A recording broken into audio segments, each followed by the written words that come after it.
मैं पीछे कुछ छोड़ते हुए कथाएं आए हैं,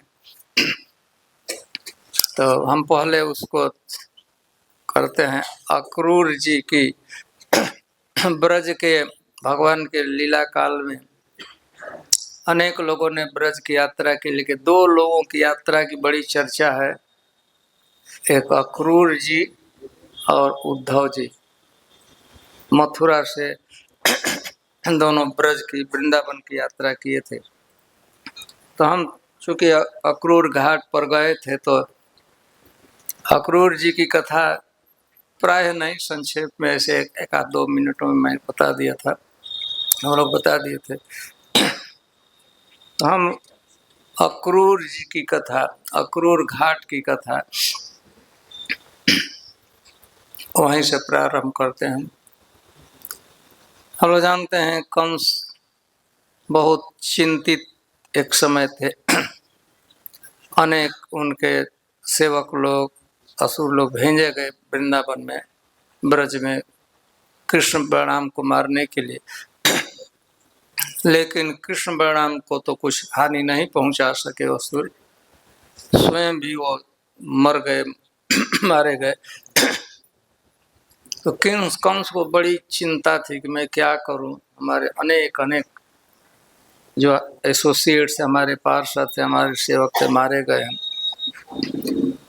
एक दिन उसी चिंता में थे, तब तक उनके पास नारद जी आ गए और नारद जी से कहा कि नारद जी, मुझ पर बड़ी विपत्ति है, हमारे अनेक सेवक लोग नष्ट हो गए, मार दिए गए, सफलता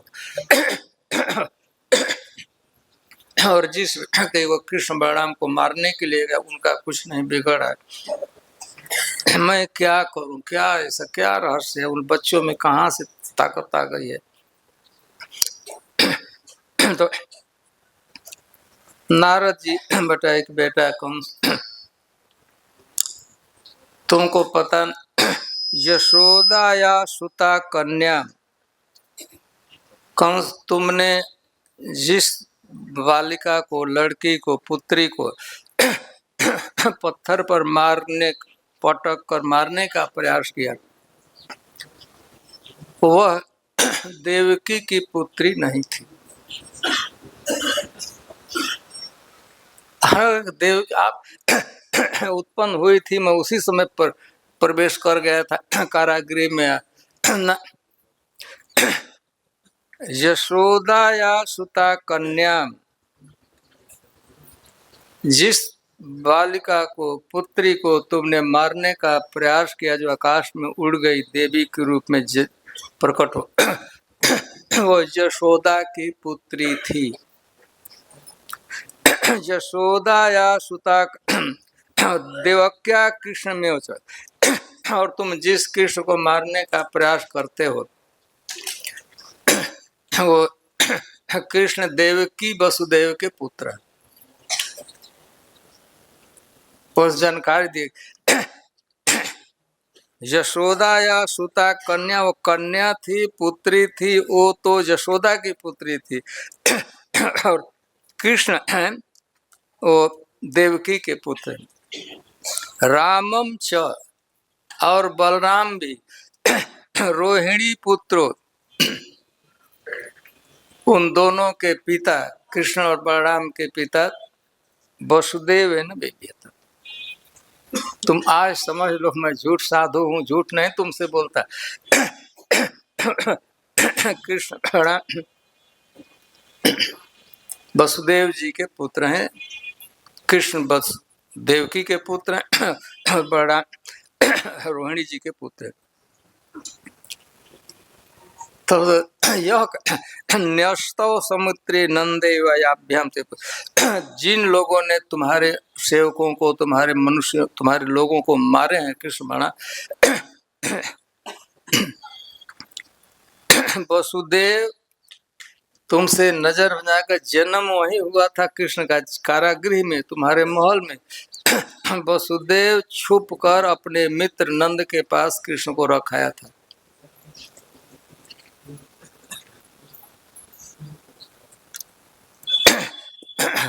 सारी बात तो क्या ये कैसे हो गया तो बस क्या किया था सारी बातें बता दी कि रात्रि में जन्म हुआ तो जो वसुदेव जो कहता है कि सत्य जिसके बात पर तुमने इतना विश्वास किया था देवकी को वो एकदम नंबर 1 झूठ व्यक्ति निकला। प्रतिज्ञा किया था कि अपनी सभी बच्चों को तुम्हारा दे दूंगा और सबको मर जिसको देना था उसी को उसने के रात में जाकर उसे और लड़की थी जिसको तुमने मारा वो जशोदा की पुत्री है उसको बदल कर लाया था जिसको तुम मारा। अब तो उसे पहले पर निफास है अरे बाप इतना वसुदेव जी हमको धोखा दे सकते हैं। तुरंत नारद जी इतना कहकर चले बुलाया नहीं अभी नारद सेवकों को जल्दी जाओ देवकी वसुदेव को लाओ एकदम घसीट अभी मैं से काटता हूँ वसुदेव इतना हमको धोखा दिया है यही मैं काट नारद जी कहे कि मूर्ख तुम हो तुमको पता है ना कि तुम्हारी मृत्यु किससे हुई है वसुदेव से तुमका क्या खतरा है देवकी से क्या खतरा है उनको मार कर भी तुमको मारने वाला जिससे देवताओं ने निर्धारित किया है तुमको मारने वो तो उधर रहेगा और मार दोगे देवकी वसुदेव को तो अभी तो वृंदावन में 10-20 किलोमीटर दूर है और भाग जाएगा वो कहाँ भाग जाएगा अभी तो छोटा है भाग जाएगा जाकर उधर से खूब खा पी कर बलवान बन जाएगा फिर तुमको मार देगा। तो देवकी वसुदेव को मत मारो प्रयास करो किसी तरह उनको यहीं लाने के देवकी वसुदेव को माता पिता है तो उसको पता लगेगा तो हो सके आएगा वो आ भी जाएगा और नहीं उनके माता पिता को मार दोगे तो होगा वो भी भाग जाएगा जहाँ वो दूर भाग ऐसा मत करो। तो पता तो क्या करना है एक आयोजन कि ऐसा करना है कि बहाना बनाकर कृष्ण बलराम को बुलाना है मथुरा किस लिए बुलाना है मारने के लिए ऐसे बुलाने से नहीं आएंगे। तो उसने एक यज्ञ का शिव जी की पूजा करना है शिव जी की एक यज्ञ करेंगे तो हमारी प्रजा है तो सबको बुलाना है यह प्लान बनाकर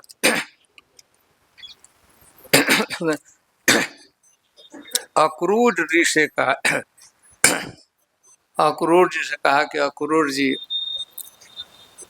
हमको तो बड़े में भ्रम में रहा अज्ञान में रहा वसुदेव ने हमको अज्ञान में रखा नारद जी आए थे और नारद जी यह बताए हैं कि कृष्ण बलराम दोनों वसुदेव जी के पुत्र हैं वसुदेव जी का 8वां पुत्र कृष्ण है। तो अक्रूर जी कृपा करके जाइए लाइए किस लिए लाना है बताया कि बस आते हाथी से कुबला पीड़ से मरवा दूंगा तो और इससे ना मारा और सब फेल कर दे तो मैं उसको मारूंगा। तो आप जाइए वृंदावन जाइए और कृष्ण बलराम को यहाँ आपको लाना है। तो यह अब अक्रूर जी भगवान के अन्यतम भक्त हैं वृंदावन आप जाइए और जाकर कृष्ण बलराम को लाइए। यही बता दिए कि अब ऐसे बच्चे हैं कभी सोने का रथ जिस रथ का अभी नया नया बना था प्रयोग नहीं किया गया था सोने का रथ ले जाइए और कहिएगा कि शिव जी की पूजा है आप लोग आकर देखना शिव जी के नगर दर्शन है बड़ा भारी उत्सव हो रहा है उसमें सबको भाग लेना है। नंद बाबा को बुलाएगा और जितने वृद्ध लोग हैं कभी से विशेषकर कृष्ण बलराम को तो रथ दे दिया तो अक्रूर जी पूछे थे आपको हद करने के, आप बता रहे कि मारने के लिए, तो मैं बता दूंगा कि चलो वहाँ को मारने के लिए, तो आएंगे वो लोग। तो यह बात ने उन लोग से नहीं बताना है, उन लोगों से मत बताइएगा कि मैं मारने के, उन लोगों से बताइएगा यज्ञ हो रहा है, उत्सव हो रहा है, फेस्टिवल हो, उसमें चले। तो यहाँ से अक्रूर जी की भो भो दान पते मह्यम कृत्या मैत्र माधुर्यम, आपके समान अक्रूर जी मेरा वास्तविक सुहृद मित्र कोई नहीं है, सबसे हमारे हितैषी आप हो। आप जाइए कृष्ण। तो उस दिन एकादशी का दिन था, द्वादशी को रात भर सोचते रहे कि क्या करना है। सुख तो इस बात का था कि आज कंस हमको भेज रहा है, भगवान का दर्शन करूंगा। सुनते रहते थे कि हमारे भाई के लड़के वसुदेव, भाई लगते थे वसुदेव जी के, कृष्ण एक नाते से भतीजा लगते थे। देखो जानते थे कि वो भगवान है, कितना सुंदर रूप है, कि देखने की इच्छा होती थी, कंस के भय से जा नहीं सकते थे। रात भर सोए। अब इतना वृंदावन आने की उत्सुकता थी कि पारण भी नहीं किए। भोर में उठकर जमुना जी में स्नान करके रथ पर बैठकर चल दिए। गच्छ गच्छ। तो अक्रूर जी रास्ते में क्या सोच रहे थे, देखिए मथुरा से सोने के रथ पर, जिसमें घोड़े जूते हुए थे, अक्रूर गच्छन पति महाभागो भगवती अम्बुजे क्षणे भक्तिम पराम उपगताम। एवं तो ज्यों ही वृंदावन के ब्रज के रास्ते में आए, अभी ब्रज की सीमा में, द्वादश वनों की सीमा में प्रवेश नहीं किए थे, जिसे उस मुँह कहे, तो उनके हृदय में सुखदेव गोस्वामी का भगवती अम्बुज क्षणे भक्ति पराम उपगतम, परा भक्ति, उच्चतम भक्ति, शुद्धतम भक्ति, विशुद्धतम भक्ति उनके हृदय में हो गया। और अपने भाग्य पर विचार करने, किम मया चरितम भद्रम किम तप्तम परमम तपः,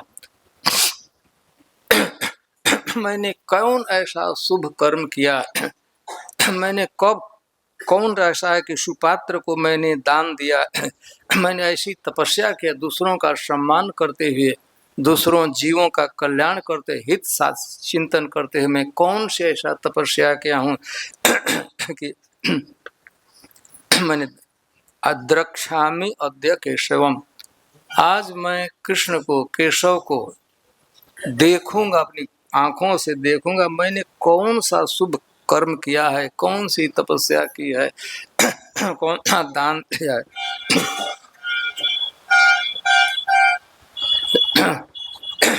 ऐसा हमको अवसर मिला है, वृंदावन की यात्रा करने का अवसर हमको मिल रहा है, और देखने का बाद तो हमने कौन सा विचार करने लगे, तो इस जन्म में तो कोई शुभ कर्म नहीं लगा।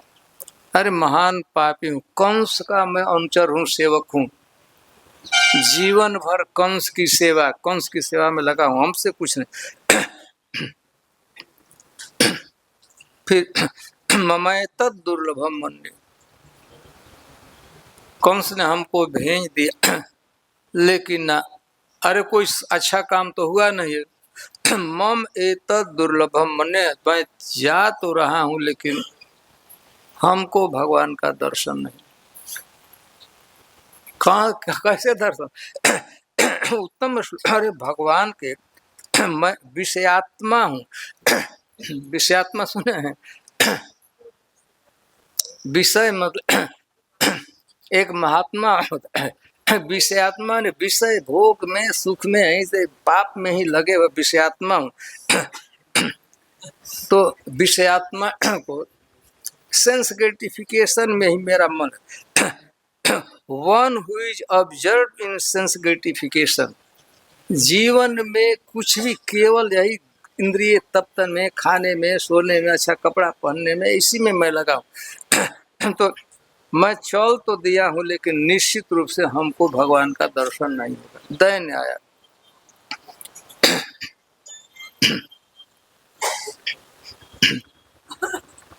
आपनी अजोग्य देखी मने पाऊँ छो, तथापि तुम्हार गुण उपजय लो।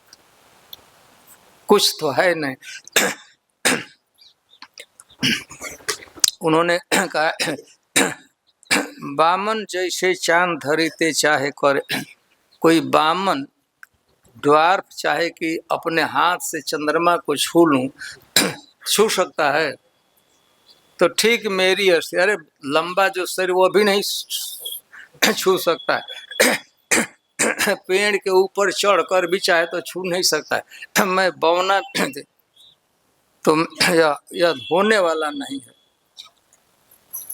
दैन्य कि ना हमको भगवान दर्शन नहीं देंगे।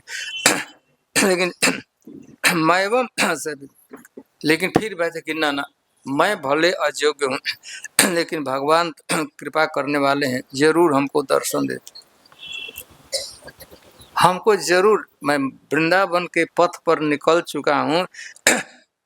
तो मम अद्य अमंगलम नष्ट। हमारे जीवन के जितने दुष्कृत थे, जितने पाप थे, अनिष्ट हमारे था, मैं पूरा पूरा पवित्र हो गया हूँ। नहीं यदि होता तो मैं वृंदावन की तरफ मुख ही कैसे करता? तो मैं वृंदावन की तरफ जा रहा हूँ, इसका मतलब मेरा जितना अमंगल था नष्ट हो गया। फलवान शैव में भवन, आज मेरा जन्म सफल हो गया कि मैं वृंदा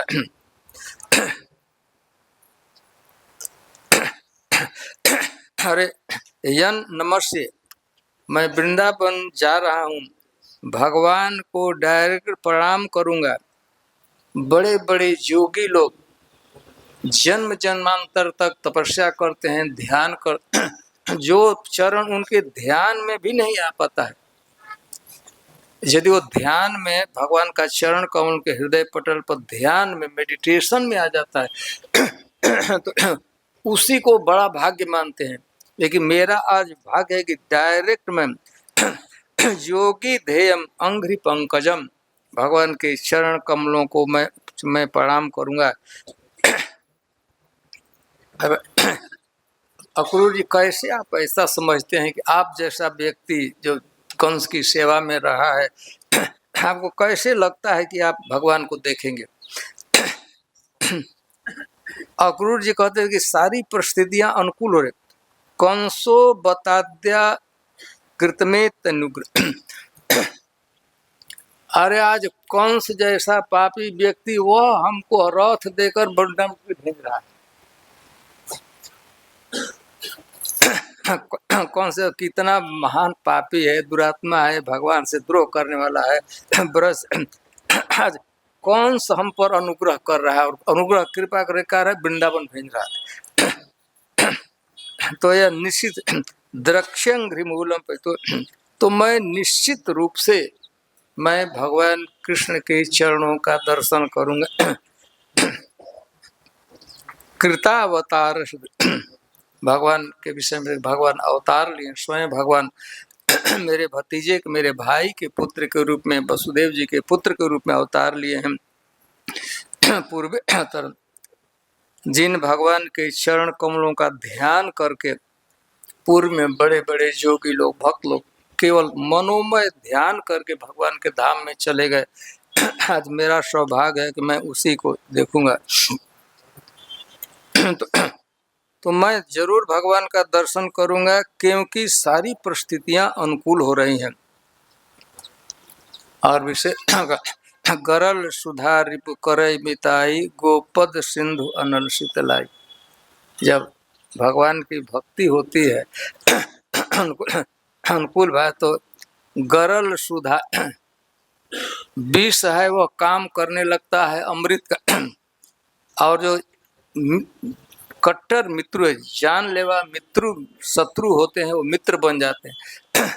आज मेरी अनुकूल क्या स्थिति है कि कंस जैसा दुर्दांत व्यक्ति हमको रथ देकर, सम्मान के देकर वृंदावन की यात्रा के लिए कर। तो फिर ध्यान आ गया भगवान के चरण। देखिए रथ पर बैठे हुए अक्रूर जी, हाँकने की जरूरत नहीं, रथ धीरे धीरे बढ़ रहा है। मन ही भगवान के चरणों का ध्यान करते हैं। यदर्शितम ब्रह्म भवादि भी सुरह, मैं कृष्ण के उन चरणों में नमस्कार करूंगा, अपना माथा कृष्ण के पाद मूल में रहकर प्रणाम करूंगा। यदर्शितम, जिसकी बड़े बड़े लोग पूजा करते हैं, ब्रह्मा शिव लक्ष्मी जी, जिन चरणों पर पुष्प अर्पित करके, तुलसी पत्ता अर्पित करके, केसर कुमकुम अर्पित करके जिन चरणों की पूजा करते हैं, श्रिया च दिव्या, श्री जी लक्ष्मी जी जिन चरणों की पूजा कर, और मुनि भी शास्त्र, बड़े बड़े ऋषि मुनि भक्त लोग जिन चरणों की पूजा करते हैं, उन चरणों की क्या विषय। गोचारणाय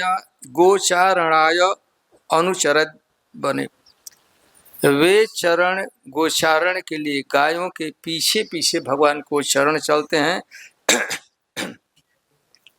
चरणों जिन चरणों की आराधना पूजा सत्कार ब्रह्मा शिव इत्यादि करते हैं, जिन चरणों की पूजा लक्ष्मी जी करती हैं, और वो चरण जो गोचारण के लिए भगवान, गाय आगे आगे चलती है तो गायों के पीछे पीछे जो भगवान चलते हैं, और वे यदगोपिका नाम कुछ कुंकुमांकितम, एक बात वो कहते हैं कि वे चरण गोपियों के कुछ मैंने छाती पर स्तन पर जो कुंकुम लगा रहता है, उस कुंकुम से, देखिए यह शब्द का प्रयोग कह रहे हैं अक्रूर जी, गोपियों के वक्षस्थल पर जो कुंकुम रहता है, अंगराग रहता है, उन अंगराग से सिक्त रहता है, गीला रहता है जो चरण, मैं उन चरणों की को दर्शन करूं। भगवान के चरणों का कितना महान है, सौकुमार है, उसमें सौरभ है, कृपा में है, भगवान को चरण कृपालु हैं, गायों के पीछे पीछे चलते। तो निश्चित रूप से तो गोपिका नाम कुछ कुंकुमामितम, भगवान के चरण के परम कमनीयत्व सौंदर्य का वर्णन किया गया। गायों के पीछे पीछे चलते हैं, भगवान के चरणों की कृपा, और योगी लोग ब्रह्मा शिव इत्यादि पूजा करते हैं, इसलिए भगवान के महत्व कितना महान, भगवान का चरण कितना गौरवपूर्ण है।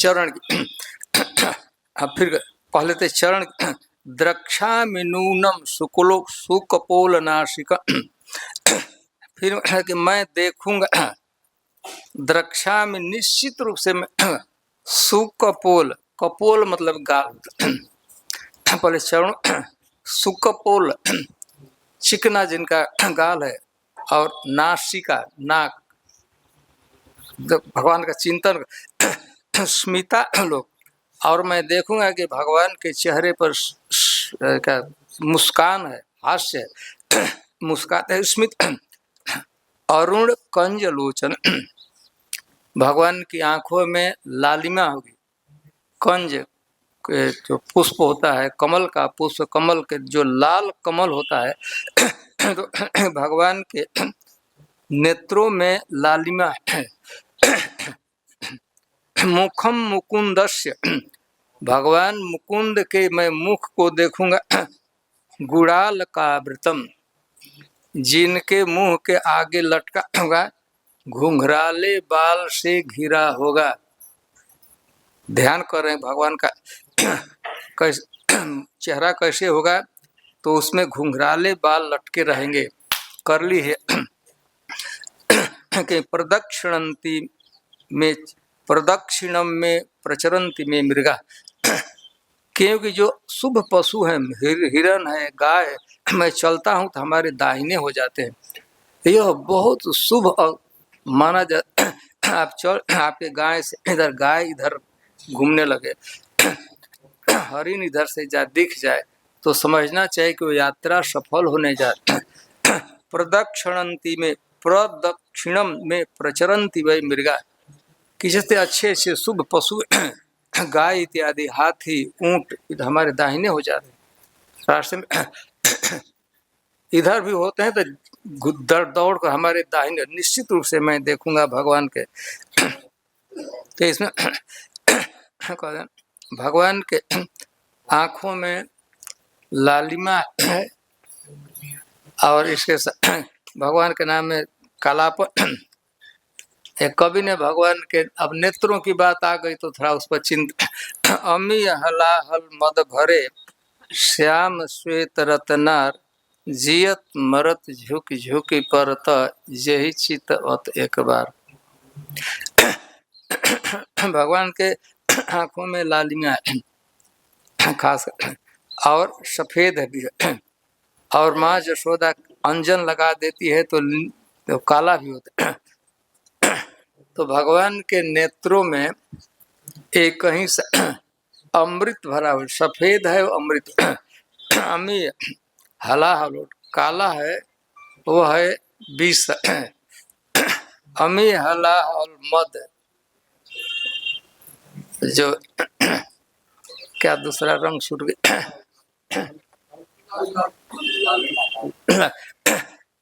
ऐसे मद मद मदिरा शराब,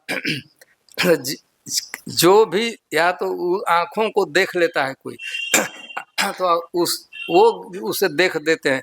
तो जियत मरत, जीता हुआ व्यक्ति मृत्यु के मरण के तुल हो जाता है।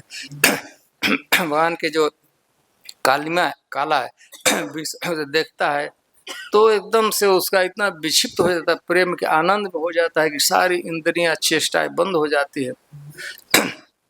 और जियत मरत, और जब सफेद होता है अमृत का जैसा, तो वह देखता है इतना आनंद होता है, आह्लाद होता है। और जो लालिमा लाल मद का प्रति वह देखता है तो एकदम वह झुकी पड़ता है, उसे चल रास्ता चलने में इधर उधर पता नहीं चलता है। तो यही चितवत एक बार, जिन उन नेत्रों को बड़े बड़े जोगी लोग देखते हैं, ध्यान करते हैं, आज मैं स्मितावलोकारुणकंज लोचनम, भगवान के नेत्रों को मैं देखूंगा।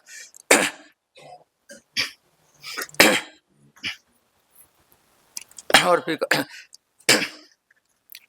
और भी बात सोच, फिर इनके अच्छा मैं जाऊं तो जे ही मैं जाऊंगा तथा रूढ़ शब्द, तो मैं जो ही भगवान को देखूंगा ते ही रथ से उतर जाऊंगा। मन में उनके कृष्ण कृष्ण बलराम को मैं देखूंगा, झट से जो ही हमारी दृष्टि कृष्ण बलराम, तो मैं रथ से उतर जाऊंगा, कूद जाऊंगा। और उतर कर क्या करूंगा, मैं भगवान के चरण में सिर रखकर प्रणाम करूंगा। अथा अरूढ़ सपदि ईशयो रथात प्रधान पुंसो चरण शब्द, मैं प्रणाम करूंगा दिल। तो फिर उनके बाद प्रणाम नहीं उन्हीं को नहीं, उनके जो बच्चे हैं मित्र हैं उनको ही प्रणाम करूंगा।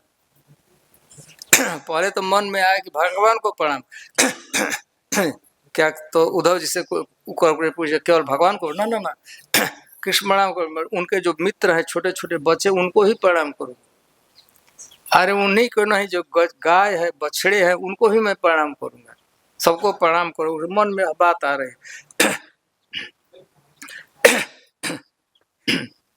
और जब प्रणाम करूंगा भगवान, तो भगवान अप्यंग मूलम पतित, जब मैं उनके चरण के मूल में पड़ तो भगवान अपना हाथ मेरे सिर पर रखेंगे, जरूर रखेंगे। मन में आ रहा है कि पहले तो प्रणाम करूंगा, तो किसको प्रणाम कर, कृष्ण प्रणाम को नहीं, कृष्ण प्रणाम नहीं, कृष्ण प्रणाम को ही नहीं, बच्चों को ही प्रणाम, बच्चों को नहीं, गायों को ही प्रणाम करूंगा।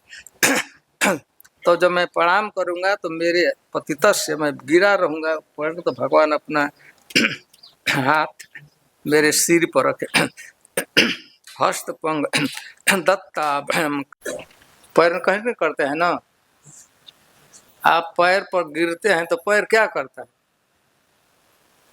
भगवान के पैर क्या करते हैं? चुपचाप और हाथ तो ये कहने कि मैं प्रणाम तो यहाँ, लेकिन हाथ लोग, अच्छा हाथ दोनों हमारे वो सिर पर हम रखेंगे और जिस दिन हम पर सिर पर हाथ रखेंगे तो अब तो मेरा क्या अशुभ, क्या एकदम मेरा जीवन सफल हो जाएगा।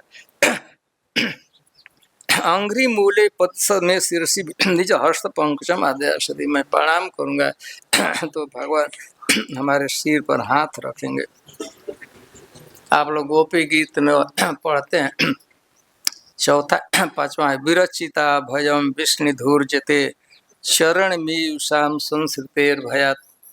गोपियों ने कहा कि हे कृष्ण, संसार के जनन मरण के, संसार के दुख से दुखी होकर जो आपके चरण में आता है, आपके चरण में प्रणाम करता है तो आपके हाथ विरचिता अभयम, हाथ अभय प्रदान करते हैं। पैर आप गिरते तो हैं, पैर पर पैर तो कुछ नहीं। विरचिता अभयम विष्णु धूर्ते चरण मीयुषाम संसृते भय, संसार के दुख से दुखी होकर, जन्म मरण जरा व्याधि से दुखी होकर, काम क्रोध लोभ से दुखित होकर जब आपके चरणों में भक्त गिरते हैं। पांचवा श्लोक, विरचिता भयम विष्णुधूर्जते चरण मीयुषाम संसृतेर भयात कर सरोरुहम कांत का मदम सिर सिद्धे ही न श्री करकरम। उन हस्त कमल को कर सरोरुहम कांत, है कृष्ण हमारे सिर पर रख दीजिए। गोपियों ने कहा कि मैं उनके चरणों में गिरूंगा तो भगवान क्या करेंगे, अपना हाथ मेरे सिर पर अरे उस हाथ की विशेषता है, इंद्र ने थोड़ा सा पुष्प दे दिया, पानी दे दिया, भगवान ने उसको इंद्र पद दे दिया। बलि महाराज ने केवल जल ही दिया, संकल्प जल डाल दिया था बलि महाराज को, तीनों लोग दे दिए बलि महाराज को। तो उस हाथ की, वो हाथ स्पर्शे न सौगंधिक गंध, भगवान के चरण के, भगवान के शरीर से एक विशेष प्रकार का दिव्य गंध निकलता है। अगरू का गंध होता है, कमल का गंध होता है और चंदन का गंध। चंदन में गंध होता है, अगरू, अगरू, चंदन और कमल। तो उसमें भगवान के पूरे शरीर से दिव्य सौरभ फैलता रहता है। तो कहते हैं भगवान के वो हाथ की सौगंधिक गंध माधुर्य, साधारण कमल नहीं, जो मानसरोवर हिमालय में जो कमल खिलता है उसमें बहुत सौरभ होता है, सौंदर्य होता है, सौकुमार होता है। तो भगवान के हाथों में सारे गुण हैं और इससे कई गुना तो वे हमारे सिर पर हाथ रखेंगे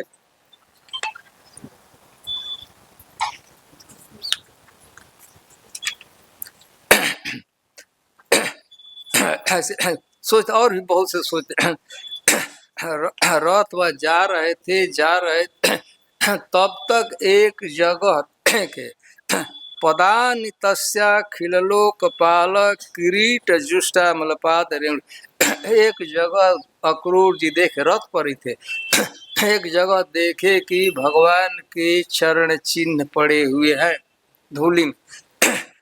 ददर्श देख क्षितिका, ये पृथ्वी इतना जगमगा रही थी, पृथ्वी आनंद के साथ उसके चरण को धारण की थी, अपने अलंकार के रूप में पृथ्वी माता उसे धारण की थी।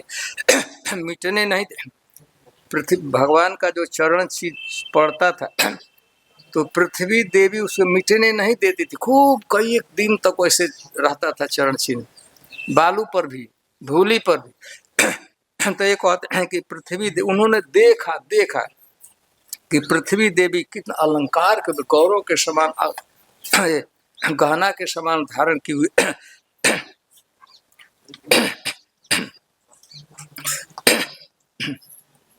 अरे कैसे जान गए कि किसका चरण चिन्ह है? अनेक बच्चे होते हैं।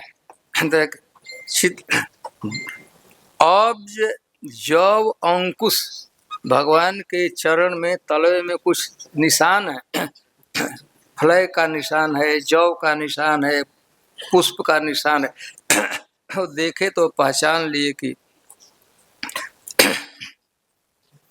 बहुत से चरण चिन्ह थे। कैसे जान गए कि यही कृष्ण के? पहले तो देखे ही नहीं थे।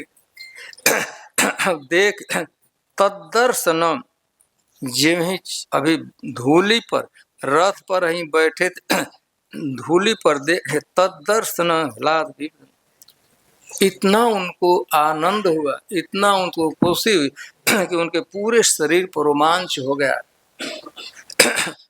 आंखों से अश्रु प्रवाहित होने लगा, आंखें गीली हो गई, एकदम आकुल हो गया, बढ़िया से देख भी नहीं सकते थे। तो रथ से उतरे नहीं, क्या किए? रथ से कूद पड़े। उतरने में तो सिंह में देरी होगा ना। अब देखे तो इतना है। अब ऐसा नहीं कि धीरे धीरे ऐसा होता है ना, एक रथ से तुरंत कूद गए, और कूदे तो एकदम उसी पर नहीं कूद गए, थोड़ा दूर कूदे, थोड़ा दूर ही जहाँ चरण था वही, उसी पर नहीं कूदा तो मिट जाता है। रथ वो तो कूद गए, और कूद को थोड़ा सा रेंगते हुए लौटे वहां पर गए, अपना माथा जहाँ भगवान का चरण सीधा भी उसी पर रख, अहो मन अंघ्रि रजांसी, ये भगवान, ये रज है, ये धूली है, जो भगवान के चरण का इस धूली ने स्पर्श किया हो, तो धूली को उस पर से नहीं टच किया, थोड़ा सा बाजू से ही धूली लेकर सिर पर रख लिए। अहो अमुनि प्रभो अंघ्रि रजांसी, अरे ये धूली कौन? भगवान के चरण रज है, देह वृता। तो अक्रूर जी वैसे प्रणाम की, और भी जिज्ञासा उन्हें कहता है मैं जाऊंगा तो मैं प्रणाम, अभी तो चरण को इसलिए मैं प्रणाम करूंगा, तो प्रणाम कृष्ण हमारे सिर पर हाथ रखेंगे, और फिर मैं नीचे ही रहूंगा, हाथ जोड़ कर ऐसे रहूंगा। तो कृष्ण हमको पकड़ेंगे और हमको निश्चित रूप से तात, मतलब पिताजी के भाई, अथवा वह भी न तो हमको ही पिता कहेंगे, तात। जब हमारे लिए कहेंगे मेरे पिताजी अक्रूर जी, तो वह शब्द हमारे कान में ढुकेगा, तो मैं, अब हमारा जीवन कृतार्थ हो जाए। जब भी अभिलाष कर किए थे कि मैं जाऊंगा, अभी तो चरण प्रणाम करूंगा, हमारे सिर पर भगवान हाथ रखेंगे, और इसके बाद निश्चित रूप से हमको तात शब्द का प्रयोग किया गया। तात का पिताजी के भाई। भागवत में यह नहीं कहा गया कि काका की चाचा कहेंगे कि ताऊ कहे होंगे। शायद सुखदेव गोस्वामी को पता नहीं होगा कि अक्रूर जी वसुदेव से बड़े थे, छोटे थे। तो तात मेरे पिता ही का, पिताजी के भाई का पिताजी हमको कहेंगे, तो वह शब्द मेरे कान में जाएगा, प्रवेश करेगा, तो मैं क्या हमारी स्थिति। फिर आगे बढ़े, उसको मिटाए नहीं, थोड़ा सा रथ को किनारे किनारे से, भगवान के चरण चिन्ह मिटना नहीं चाहिए। अब रथ पर नहीं चढ़े, रथ को धीरे धीरे चल रहे थे और धीरे धीरे चलने लगे, और जा ही रहे थे, सूर्यास्त लगभग हो ही चुका था, अंधेरा होने आता थे, दूर से ददर्श, दूर से देखे थे, किसको देखे? कृष्णम रामम च, पहले उनकी दृष्टि गई कृष्ण पर, इसके बाद राम पर ब्रजे गोदोहनगत, गोष्ठ में गौशाला में प्रवेश करने के पहले गायों को गांव के बाहर रहकर दोहन किया जाता है। तो जहाँ गायों के दोहने का स्थान था वहाँ दोहन हो रहा तो देखे पीत नीलांबर धर, देखे कि एक लड़का पीला रंग का वस्त्र पहना और एक पहना हुआ है नीला रंग का। पीत नीलांबर शरदम वृक्षण, शरद शरद अम्बुरुक्षण, और दोनों की आंखें कमल के समान सुंदर हैं। कमल वह भी जो शरत ऋतु में जो कमल खिलता है उसमें ज्यादा सौंदर्य होता है। तो उनके शरतकालीन कमल के समान उनकी पखुड़ियों के समान दोनों के नेत्र थे।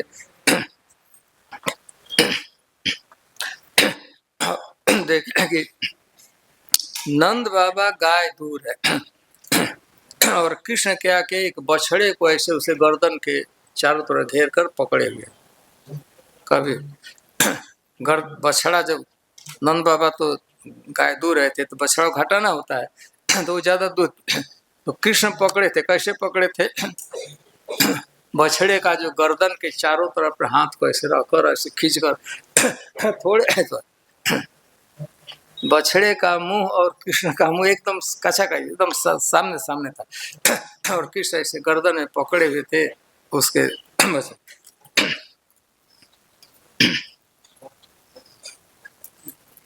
तो अब क्या देख लिया, पता सोचते तो पहचान गए।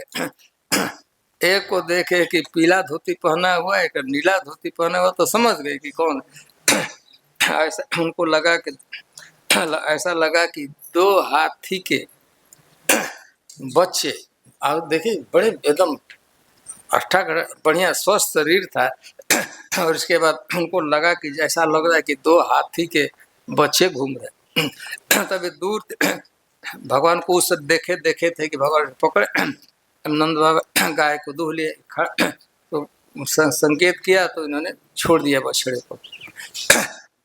बलराम भी छोड़ दिया और दौड़े दोनों दूसरा बछड़ा खोलने के लिए और दूसरी गाय को।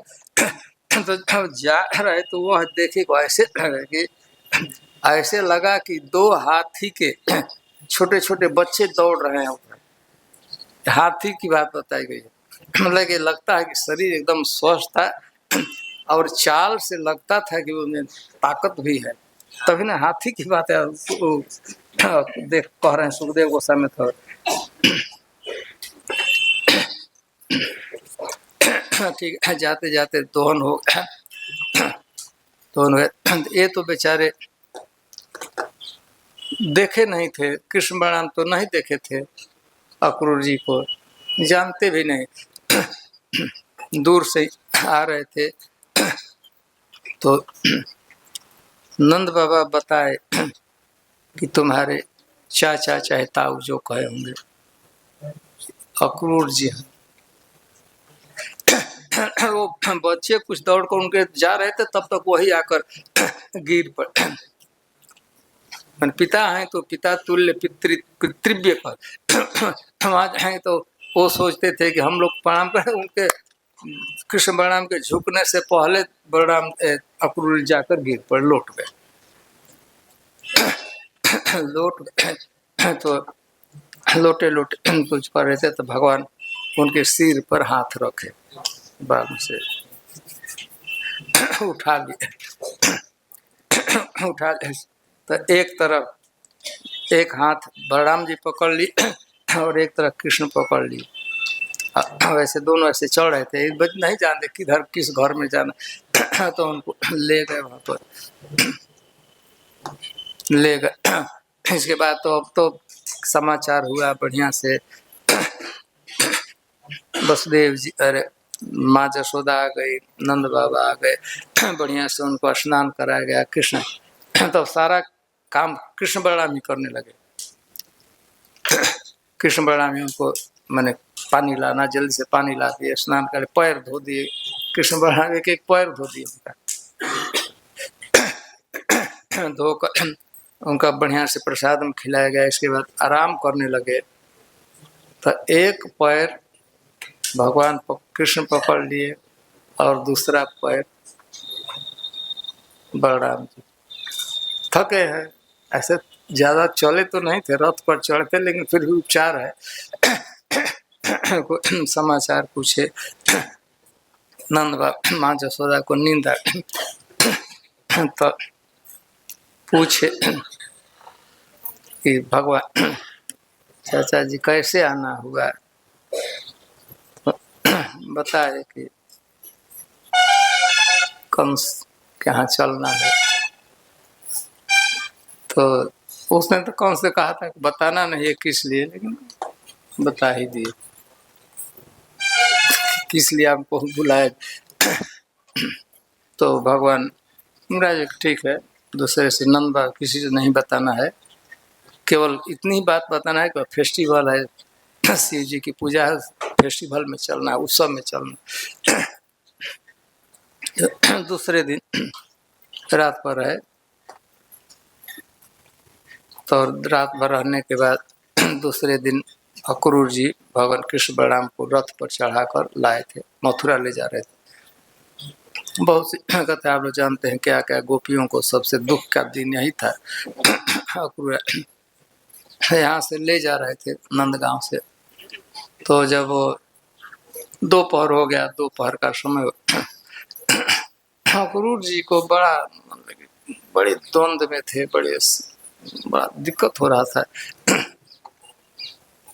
वात्सल्य भाव आता था कि मैं ले जा रहा हूँ कृष्ण बलराम को, कंस मार देगा, हत्या कर देगा, तो मैं दोषी समझा जाऊंगा, इतिहास मुझे क्षमा नहीं करेगा, लोग यही कहेंगे। अरे मेरे मन में तो शुद्ध भाव लेके यही कहेंगे अक्रूर आया, दो बच्चों को लाकर मरवा दिया। तो वात्सल्य भाव होता था, तो एकदम ऐश्वर्य उदित होता था, तो डर नहीं लगता था, भगवान है, कंस क्या कर सकता है। इस दुविधा में एकदम पड़े हुए थे, मनोदशा में, क्या करूं, ले जाऊं नहीं ले जाऊं। लौट कभी के मन आता है कि लौट के नंदगांव में आ जाऊं। तो कभी कभी वात्सल्य उदित हो रहा था, भगवान कृष्ण बलराम जैसे बातें करते थे, बच्चों जैसा बातें करते थे, वात्सल्य भाव हो जाता था। तो भगवान को भी इसका निराकरण करना था, उनको आश्वस्त करना था। अक्रूर घाट पर जहाँ हम लोग गए थे, वहाँ क्या हुआ कि रथ को दोपहर का समय हुआ गया था, तो गायत्री मंत्र इत्यादि करना था, संध्या भी करना था। तो जमुना जी के तट पर अक्रूर घाट पर रथ को खड़ा कर दिया अक्रूर जी, और स्वयं उनको कहे कि आप लोग बैठे रहे, और ये खुद गए नीचे। कृष्ण बलराम भी उतरे थे, थोड़ा आचमन किए, फिर दोनों को बैठा कर रथ पर, फिर पानी में प्रवेश किए, कह दिए कि तुम लोग बैठे रहना, पानी में नहीं आना है आप लोग को। डर लगता था कि डूब जाएंगे, खेलने लगेंगे। फिर इसके बाद वो स्नान करते समय नीचे डुबकी लगाए, और डुबकी लगाए तो पानी के अंदर देखे कि कृष्ण बलराम तैर रहे। जब से डूबे तो देखे कि ये तो दोनों, हम तो मना करके आए थे कि रथ पर बैठना है, तो रथ से कूद काट कर इसमें घूम रहे हैं, पानी में तैर। उनको बड़ा आश्चर्य हुआ। फिर ऊपर है, ऊपर देखे तो एकदम आईजीटी जो बैठे हुए, जैसे बैठाए थे वैसे बैठे हैं। तो डूब रहा, फिर आँख देखते इधर ही बैठे हुए हैं। बैक फुट बार जब भी देखते थे कि एकदम कृष्ण बलराम वही है एकदम। ऐसे कैसे अंत में जो जंग पानी में भगवान थे कृष्ण बलराम, उनको देखते देखते पानी में देखते बलराम जी शेष नाग के रूप में हो गए, अनंत शेष नाग के रूप में, और कृष्ण विष्णु के रूप में हो गए। तो उनको समाधान हो गया। पहले तो डर लगा, डर मिट गया, ये भगवान है, कौन कुछ भी नहीं कर सकता। तो फिर आए, स्नान करके आचमन करके आए, तो भगवान पूछे कि अक्रूर जी, ऐसे आपके चेहरे से, आपकी आंखों से लगता है कि आपने कोई विचित्र वस्तु देखा है, आश्चर्यजनक कोई चीज आपने देखा है। तो अक्रूर जी यही कहे, अरे हम आपको देख लिए तो कौन सा बाकी रह गए, कौन सा आश्चर्य। ठीक है, मैं आपको देख रहा हूँ तो कौन सी ऐसी आश्चर्य, चलो मैं सब कुछ आश्चर्य देख ही लिया, आपको मैं देख लिया। इसके बाद वहाँ से अक्रूर जी को विश्वास हो गया कि भगवान है, तो ले गए। तो अक्रूर जी चाहते थे कि हम घर ले चले, लेकिन भगवान ने कहा कि नहीं अक्रूर जी, मैं आपके घर नहीं आऊँगा, आपके घर अवश्य आऊँगा, पहले मुझे कंस को मार लेना है और हमको यहीं छोड़ दिए, प्लस हमारे पिताजी पीछे हैं और गोप सखा पीछे हैं, उनके साथ में प्रवेश करना।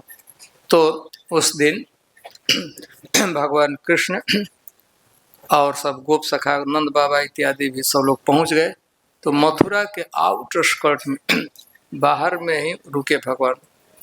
और उस दिन नंद गांव से माँ यशोदा को बढ़िया से खीर दी थी, नंदगांव से आ रहे तो बनाती। बैलगाड़ी में ऐसा बढ़िया से दही रहकर, भात रहकर और सी चीज रखी थी कि वहाँ खा लें। तो शाम को खाए और खाने के बाद ही भगवान निकले थे देखने के लिए, नगर दर्शन देखने, उस दिन देखना था। Next day festival, next day था, देखो उस दिन शाम को देखे थे। तो यह सब घटनाएं या लीला अक्रूर घाट पर ही हुई थी।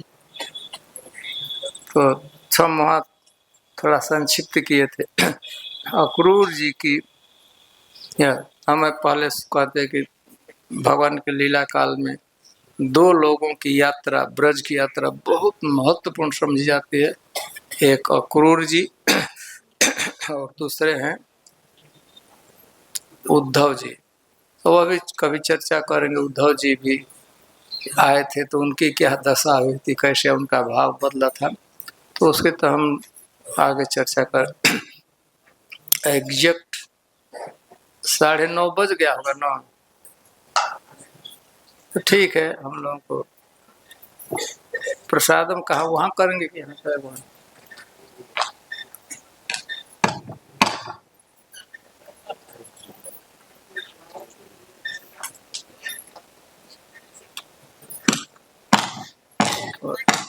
तो बढ़िया से कर रहे वो।